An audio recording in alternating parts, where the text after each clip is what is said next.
Hey folks, Bret here. This video is a response to a recent Patreon poll that asked me to discuss fourth frontier ideas, game theory, and the echo chamber that makes recognition of our predicament in civilization so difficult to discuss. So the real problem is that we are faced with an old obstacle that we have good tools for dealing with, and we are faced with a new obstacle that we have no tools for dealing with. And the overlap between those is what's putting us in danger. The human species is built to move between niches. Populations have regularly moved between niches over evolutionary historical time. But the jumps are not necessarily smooth. In other words, looking backwards, it may seem that a population has discovered a new technology or a new landmass, and it has moved from doing one thing to another, and it all looks very good. But the historical record suffers from survivor bias in the sense that we don't see necessarily those fractions of the population that failed to make the jump. So the bias in what we have available does not alert us to the full danger of one of these transitions. In our case, we've also built a technological architecture that is simultaneously fragile and very highly energized. In other words, it was possible, not desirable, but possible for ancestral populations to go through a serious bottleneck and to come out the better for it on the other side, even if a large fraction of the population was lost in the process of one of these things. The population could rebound on the other side to an even larger size. And so to us, it would look like a success. But in our case, what we've done is we've constructed these technological structures, like, for example, nuclear power plants that require constant maintenance and an input of power in order to keep them from exploding. We can't have a collapse in the midst of a series of nuclear reactors that can't endure a week with no tending. So we've built a system that is not conducive to our deploying our core skill set, the one that allows us to change from doing one thing to another. So the question of the fourth frontier is several questions interrelated. One is there somewhere to go? Is there some new way that humanity could organize itself that would be viable, that would satisfy the human population, both in terms of its physical needs, but also that would work for people emotionally so that they would feel good in the context enough that they wouldn't revolt against it? Is there somewhere to go? And then, is there a path that would actually allow the transition, assuming that there is somewhere to go? I believe the answer to is there somewhere to go is clearly yes, that we can see from here enough of the structure to prototype it, and that there is no obvious reason that a prototype could not be refined into a sustainable, ongoing system for humanity, a functional one that would actually, I believe, feel excellent to the participants. I'm much less convinced about the question of the path there, because although I think there are conceivable paths there, we are not built to embark until signals that we have to, and those signals will come too late. In other words, we are comfortable in modern times because our basic needs are so thoroughly taken care of.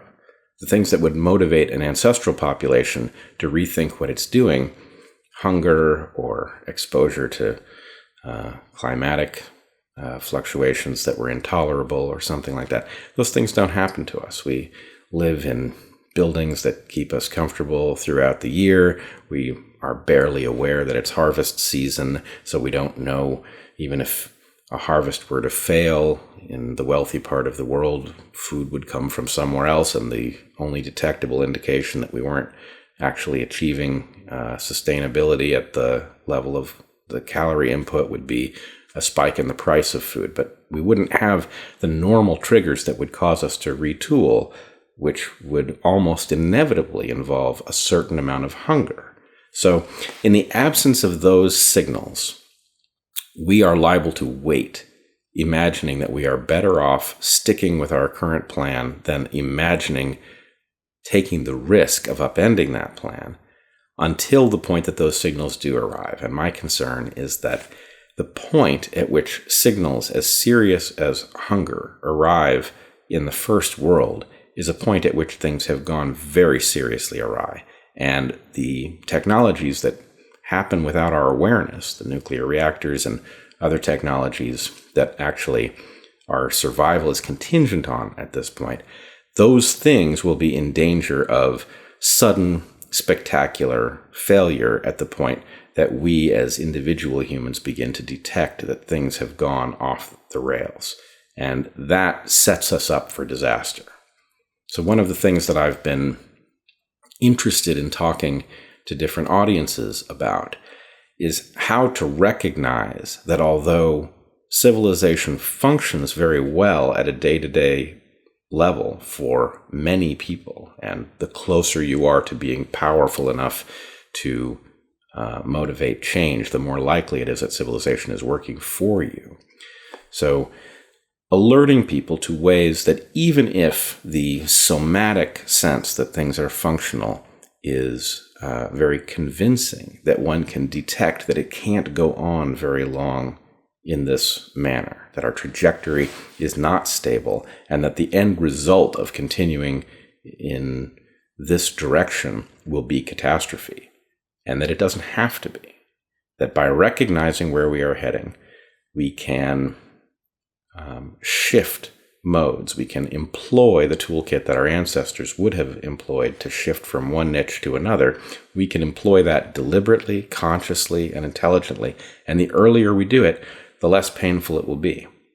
In fact, one of the great tragedies that I think we face is that because we have somatically taken care of our basic needs so effectively that we are maybe 30 years too late in recognizing the signs that we must change in order to survive. And that means the opportunities to change are much more limited than they would have been if we'd started 30 years ago. And the risk of not making the jump is that much greater. Nonetheless, it's not an argument against doing it, because we may be 30 years too late, but being 40 years too late would be vastly worse. Those who do not see that necessity have an advantage over those of us who do see it in the day-to-day participation in the marketplace. If you imagine that there is no problem that requires humanity's urgent attention, well, then you have all kinds of options. If you recognize that somehow whatever you do day to day has to fit with some plan for changing what humans do day to day in the future, your options are much more limited. And so that advantage is particularly hazardous in a market-based democracy where power accrues to those who have accumulated wealth. If those who do not see the necessity to change accumulate wealth at a higher rate because they are freer in their business lives, then their message that we do not need to change begins to take hold as if it were enlightened. This is actually the core of what conservatism is. And I'm not saying that there is never a moment for conservatism. There are moments in history where conservatism is exactly the right thing. Any moment at which your system is so functional that you would be making an error to change it because your chances of making it worse vastly exceed your chances of making it better is a moment for conservatism. But at the moment, what we have is a functional system that cannot persist and therefore must be changed. But people who have a conservative reaction to it, we dare not change it. Those people have an economic advantage, and they therefore have a much greater influence in the public dialogue about where we are in history.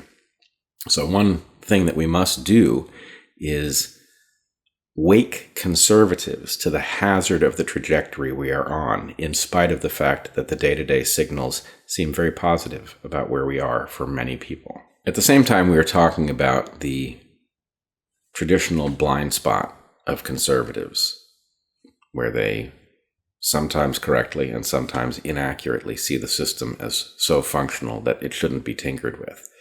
We can also point the lens at progressives at the moment and recognize that although progressives may, in general, be right that it is a moment at which change is necessary, there does not seem to be a coherence on the left about what sort of change is desirable.